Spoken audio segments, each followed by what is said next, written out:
So, one definition of patriarchy, as I understand it from Santosha Tantra, is that system which prohibits women from being enlightened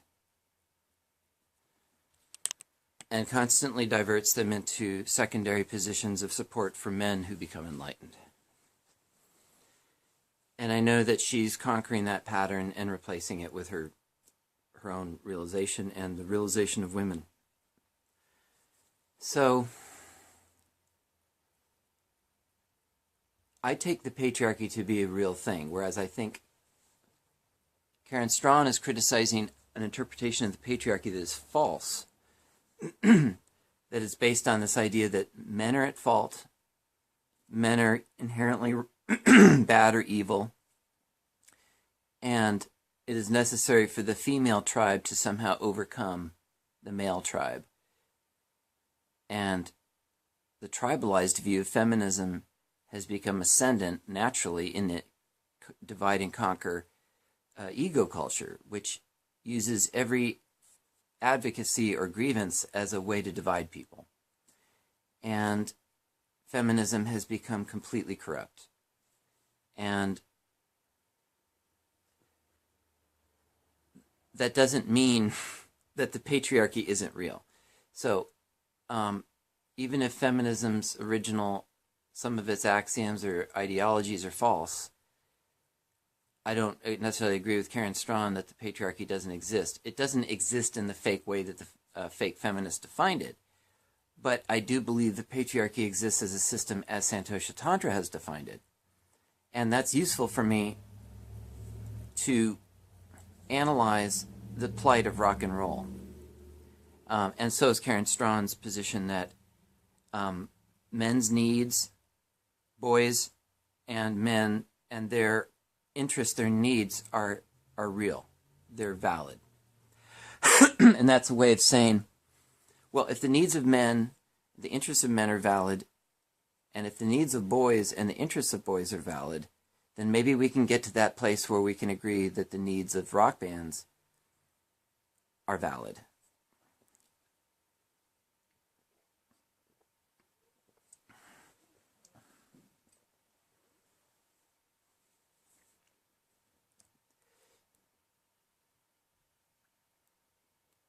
So, what is the main force that's defeated rock and roll and boys and men? It goes beyond feminism or fake feminism. It goes beyond the Democratic Party and the left and the fake leftism. It goes beyond neo-Marxism and postmodernism. It goes beyond the science delusion, as Rupert Sheldrake describes it, or scientific materialism, as Adida describes it. All these are aspects of a core fault in society. Patriarchy is another apt description if you look at it as a system that prohibits women from gaining enlightenment and constantly diverts them into secondary roles of support to men who can become enlightened. If you see society as organized around Jesus Christ in the West, or around enlightened beings as the only source of God truth, around which all of society's ideals and its constitutions and its Declaration of Independence, its Bill of Rights, all of its other foundational documents and principles and practices and traditions, except for those warped and diverted by the satanic secret societies, those aside, the true central core ideals in America would not exist without Jesus Christ. I think it's fair to say that. Jesus Christ himself was based on the Hellenistic and the traditions in India of the East. So Christ was taking the Eastern philosophical framework and Enlightenment guru tradition and establishing it in the West. And because we have that one core element, we have an orientation. We have a way not to be just like the fragmented Mongolian tribes before Genghis Khan that were essentially in constant civil war with each other and on the edge of wiping each other out at all times in a very hostile environment. Rock and roll is in that hostile environment. rock and roll has been decimated. But back to the framework. If we agree that even if you're atheist or you don't believe in God or you're not a religious person, you can still recognize the fact that Western society is organized around the ideals generated by Jesus Christ. If Jesus had not established those principles and ideals in the West, where would we be? We would not be as far along as we are. We wouldn't even have these ideas of liberty and happiness and the rights of man. So Jesus is the epitome of this sovereignty and potential of every human being.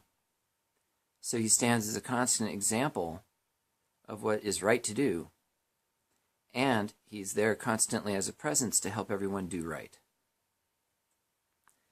So America has that to stand on, is this orientation towards Jesus Christ. Like, that's one thing, and the true stories in the Bible and the true essential parts of Scripture are the only thing that we really have to hold on to in the West. I mean, we have the Hellenistic tradition in ancient Greece as well, and I take part in that. And I think all Americans do indirectly. But their classical tradition has been eroded by this dumbing down of the public education system and the conspiracy to depopulate the planet. And so another very handy frame to analyze the plight of rock and roll is the globalist agenda towards depopulation. If you take together this idea that patriarchy is a system that prevents women from being seen as sacred, if you accept patriarchy as a system which denies sacredness to women and denies enlightenment to women and denies priestly access to higher religious education and power to women, it's really hard to deny that that form of patriarchy is real. I mean, in the West, Judaism, Islam, and Christianity all of their justify diminished access of women to higher religious education. And Orthodox Judaism has prohibited women from higher religious education. Islam has prevented women from higher religious education, and the Catholic Church has prevented women from becoming priests. And women have made some inroads in those three religions to gain some access to higher religious education, but generally speaking, for a woman who desires to be enlightened, to try to do so in any of the three Abrahamic religions is prohibitive. It's just not going to happen. Except for one crazy, wild exception, which is Bernadette Roberts, who in California in the 60s, was able to carve out a monastic world, a safe space for herself to become enlightened, but not with the approval of the hierarchy of Christians in the state. She had to do it in spite of them, not with their help or because of them. And she did it while having children. So she's an exception. She's the exception that proves the rule, that it's been virtually non-existent for there to be any women in the West to be enlightened. No Western woman has become enlightened until Bernadette Roberts and Santosha Tantra. And thank God for them. And then Lisa Cairns and Rena Gagnasia and Natalie Gray, I think, are awakened from ego.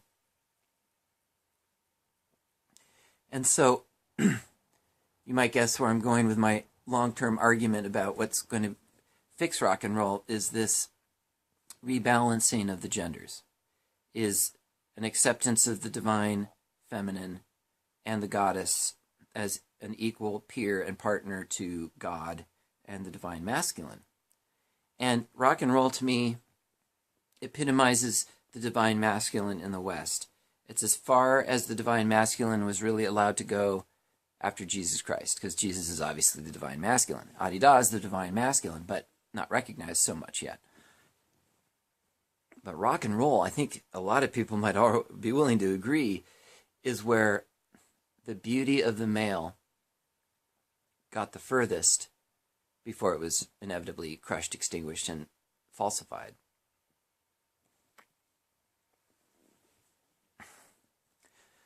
So the framework that, bear with me, the framework of understanding the plight of rock and roll is this understanding of a culture that has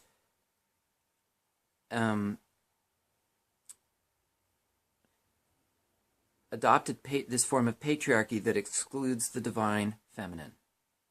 Put in those most basic terms, the form of patriarchy that I'm concerned with is this one that prohibits women from getting to the highest level of cultural achievement, which is enlightenment, spiritual enlightenment.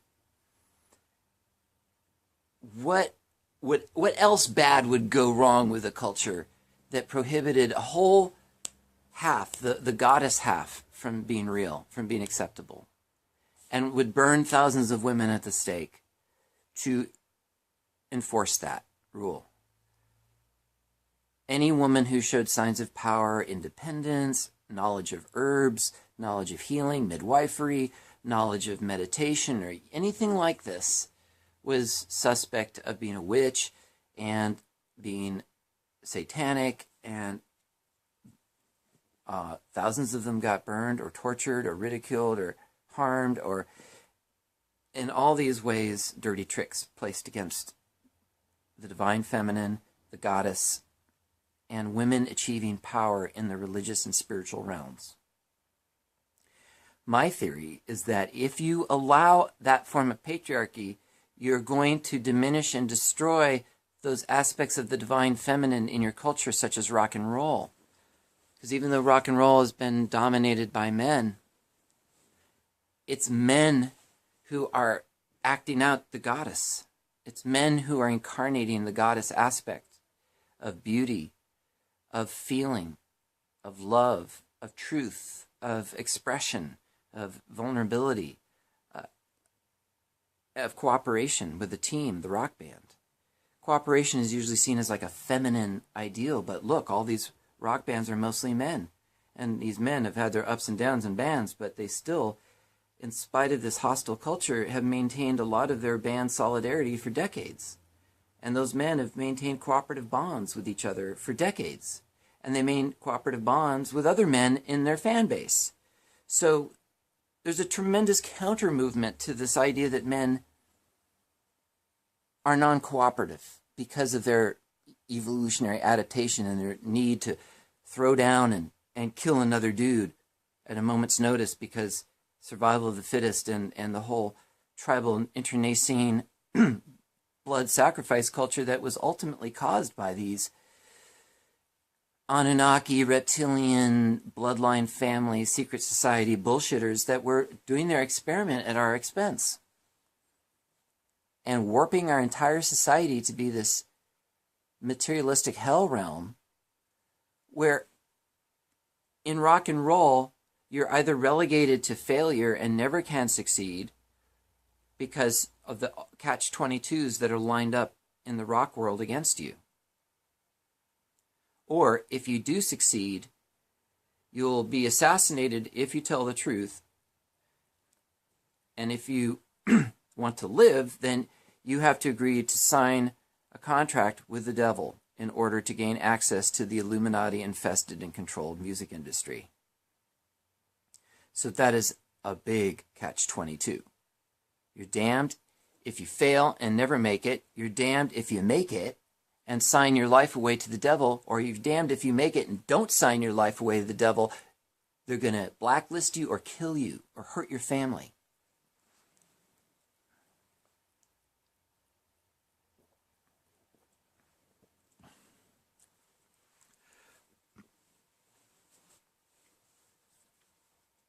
So, I will operate on the basis that Santosha Tantra's view of patriarchy is a real issue.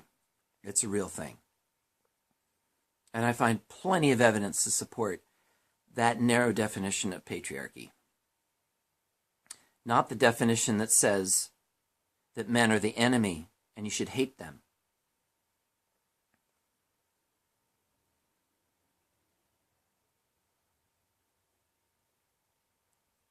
Or that boys are unacceptable to be boys and should be feminized or medicated out of their boyness. What boys need are rock bands. What girls need are rock bands. What society needs and what America needs is rock bands. And I'm here in this discourse to make a clear line in the sand that this decimation of rock bands has gone far enough. It has gone far too far. And you sleeping fans of rock are to blame. It is on your watch that this decimation of rock bands has happened. And after my talk, you can no longer plead ignorance to the plight of rock bands, nor can you plead ignorance of your obligation to support and protect a culture that allows rock bands in America to thrive.